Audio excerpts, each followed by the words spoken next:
Well, get those life vests zipped and clipped, strap down those rods, and stow away those tackle bags because we are going fishing. Hello, everybody. Welcome back to the Bass to Anglers podcast.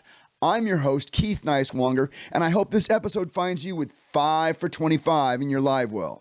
If you watched our recent video with Tristan McCormick, you know that he mentioned one of his sponsors, Bait Pop, and talked about how it enhances the return of lures on forward-facing sonar. You know me, I am the voice for live electronics. I am the defender of technology, and I do battle with those who oppose the introduction of technology in our great sport. Corny, right? So I had to speak to the inventor of Bait Pop. I had to. And I wanted to hear his story. And today we have David Bethshears on our podcast, and I think you're going to enjoy what he has to say. But first, if you like the content we produce on this channel, and even if you don't, please hit the subscribe button and like this video. Also, leave a comment if you're so inclined. Go ahead, hit the subscribe button. I'll play a little guitar for you. Come on now, subscribe.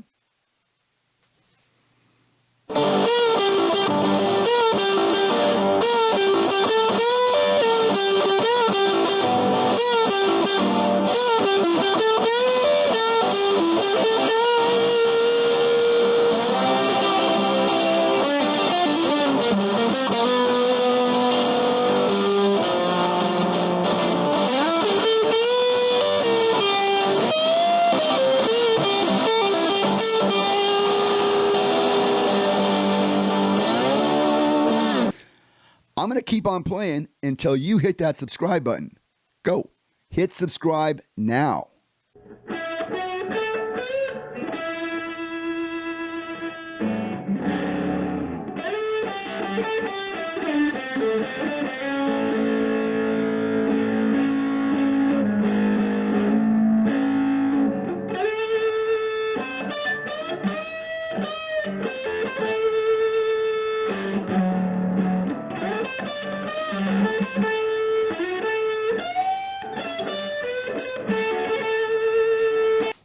Thank you. Share this video with a friend. Share this video with your next door neighbor. Share this video with whoever. Share this video. Our guest today was the original inventor of fish formula. For those of you newbies out there, you might not remember fish formula. But for us old guys, fish formula was the fish attractant that we used in the early 1980s. Our guest has a new product, Bait Pop, and the secret is spreading like wildfire. David Bethshears, welcome to the Bass to Anglers podcast. Thanks for being with us tonight. Thanks, Keith. I appreciate it. So I had this conversation earlier today with Tristan McCormick, and he told me about this new sponsor that he had. And I love live electronics and technology. I'm an old guy, but I like this stuff. And, you know, the more I heard about it, the more intrigued I was. And I reached out, you and I had a conversation, and here we are.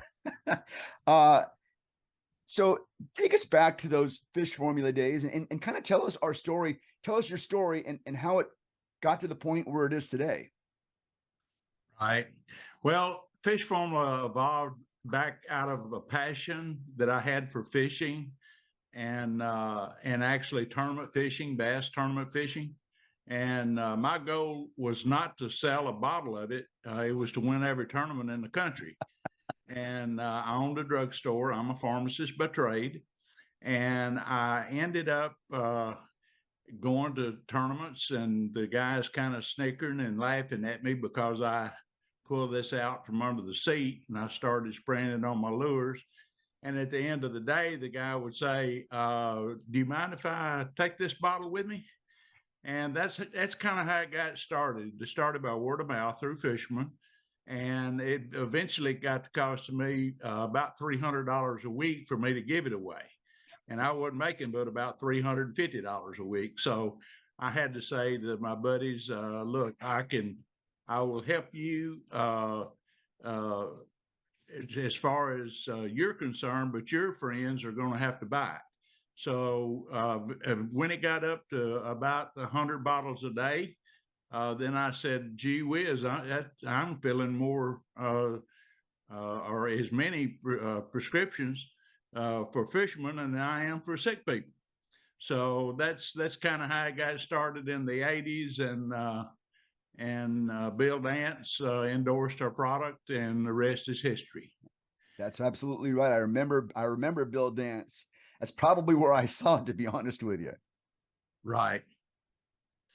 And today we're Now I you just retired. you sold that Go- company at one point, didn't you?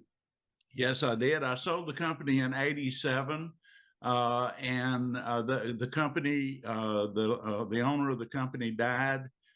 He left it to one of the employees there, or they worked out an agreement with his family, and he recently has passed, and his I understand his wife has passed as well, and so I kept the original fish formula trademark in my personal name. So I had just picked up where I started, where I left off, really, as far as the sin is concerned. But my occupation and hobby again once met.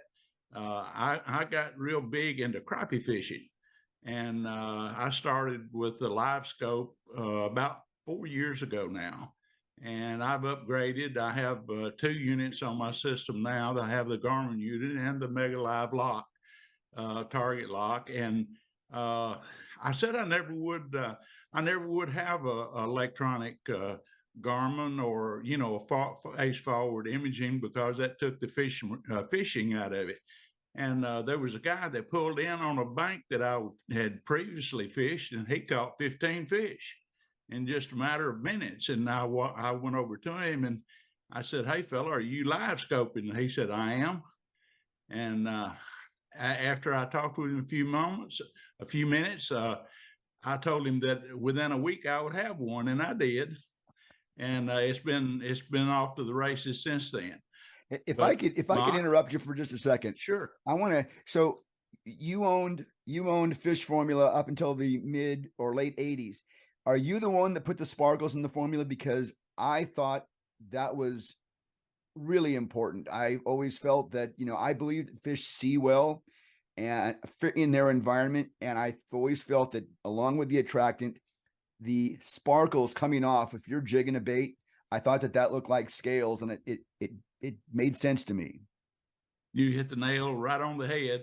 Yes, I was still involved with the company, and the patent was issued in my name.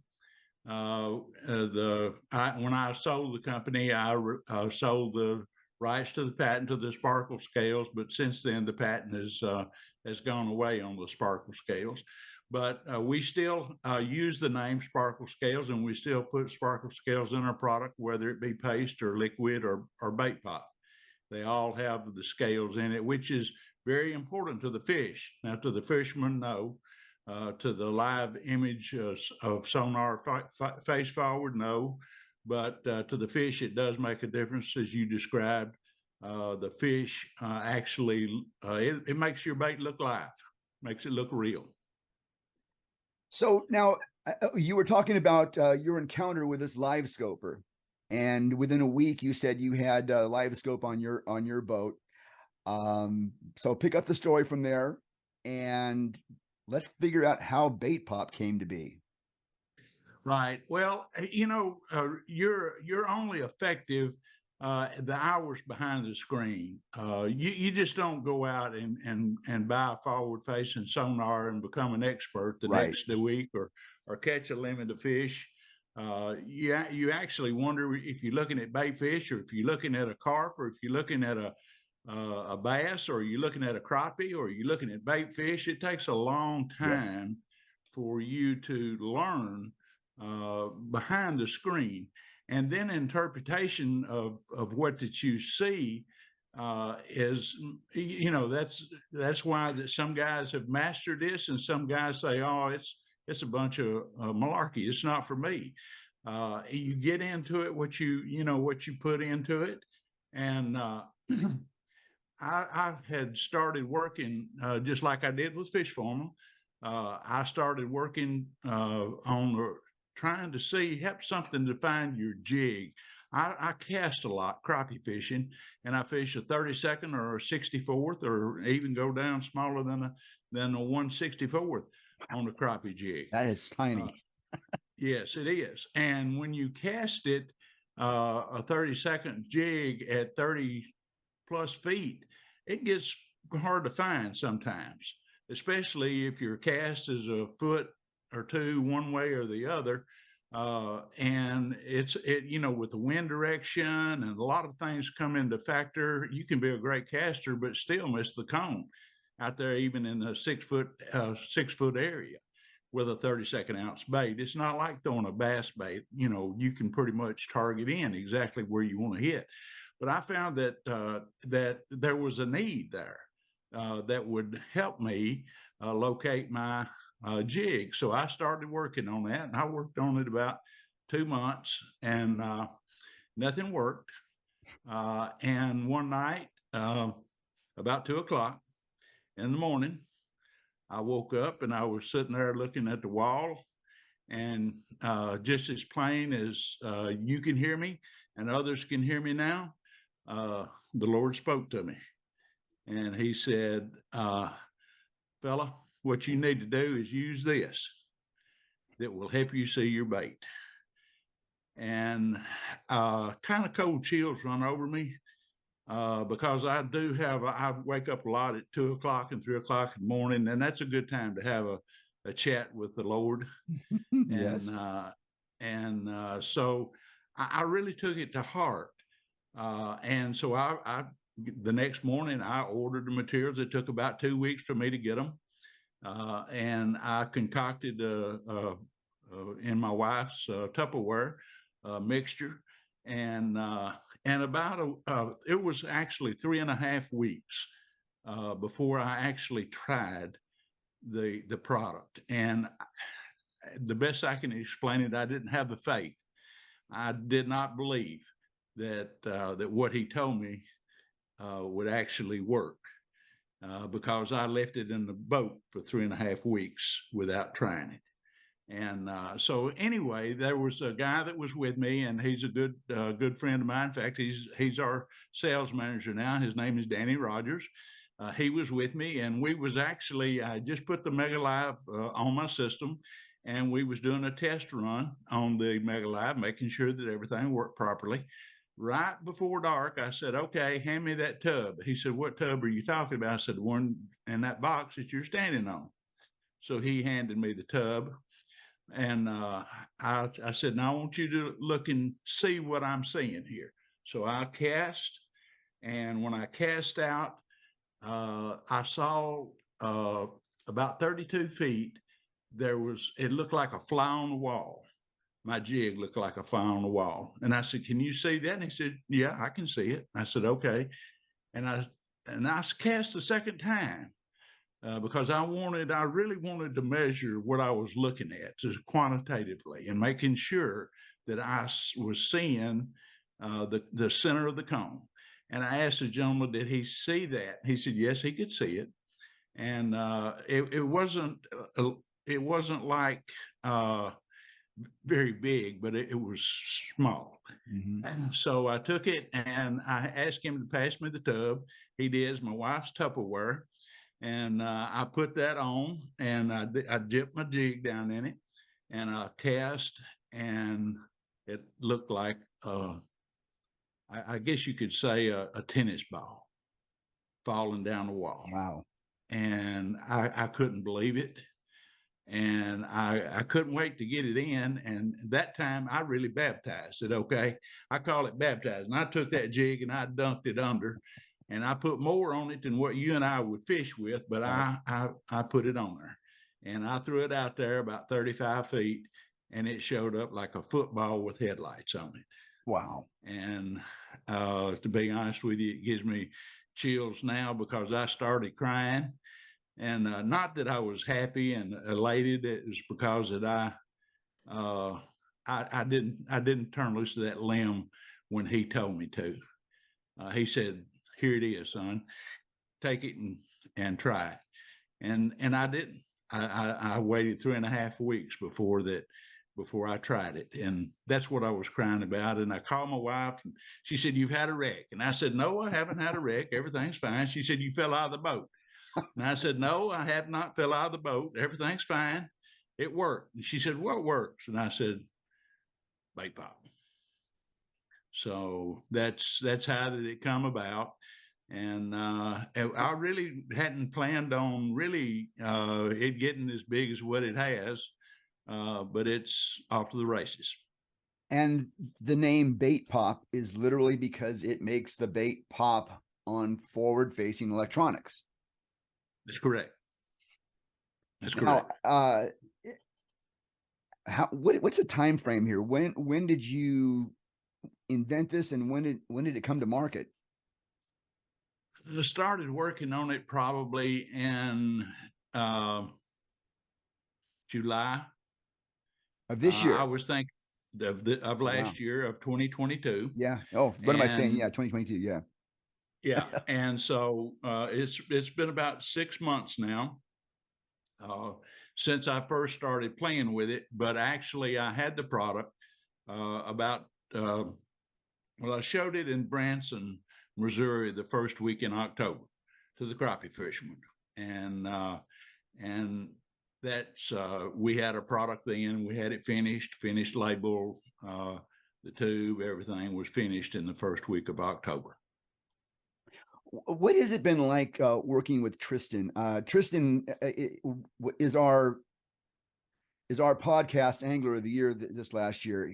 He fished something like 21 events and is done so well. And as I said, this podcast channel picks an angler of the year every year based upon tournament performance. What is your work with him? What has your experience been with him? You know, what impressed me about Tristan was that he was God-fearing. Absolutely. And for a young man, you don't see that much. You do not see that type of character. I can say myself, when I was his age, I was probably not as mature as that young gentleman seems to be. Yeah. And so it's great to have someone to represent your company that has the character that Tristan has. I think he's going to bring it to the bass fishing world. I know the bass fishing world is aware of it, but I think he's going to do some pretty amazing stuff in the next year, and it's a good guy to have. Yeah, yeah, I feel like so, and we've got some good guys on our pro staff. They're all Christian people.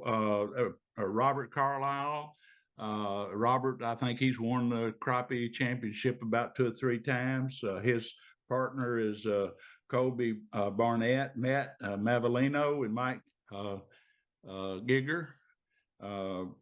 Danny Rogers, Whitney Outlaw, Whitey Outlaw, excuse me, Joe Dennis, Terry Adams, and his dad.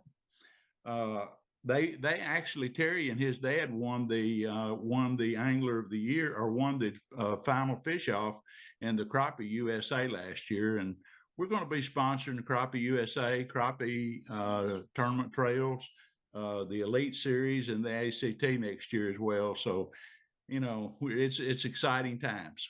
Well, what an interesting story, because I remember how important fish formula was.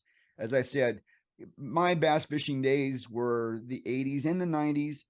I still like to fish, but other things have come along. But I recall vividly, fish formula was the only thing that you could get, and you know, we put it on our baits. We felt like it made a difference.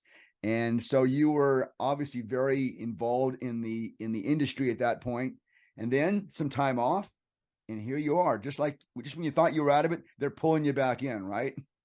That's right. That's right. And it's a great feeling. And Yeah. I get to meet some people like yourself that that's had some experience with fish formula, and most of the time they're either they're like me, their hair is real short, or it's real white. but I enjoy meeting and talking to them and hearing the stories that they have about the original fish formula and how that it helped them. And all of our products are scented, by the way. We do have some products that do not have bait pop in it. Not everybody has live scope. Not everybody has forward facing sonar, so we don't leave those guys out either. We You still have have products for them. you still make the squirt bottles of fish formula.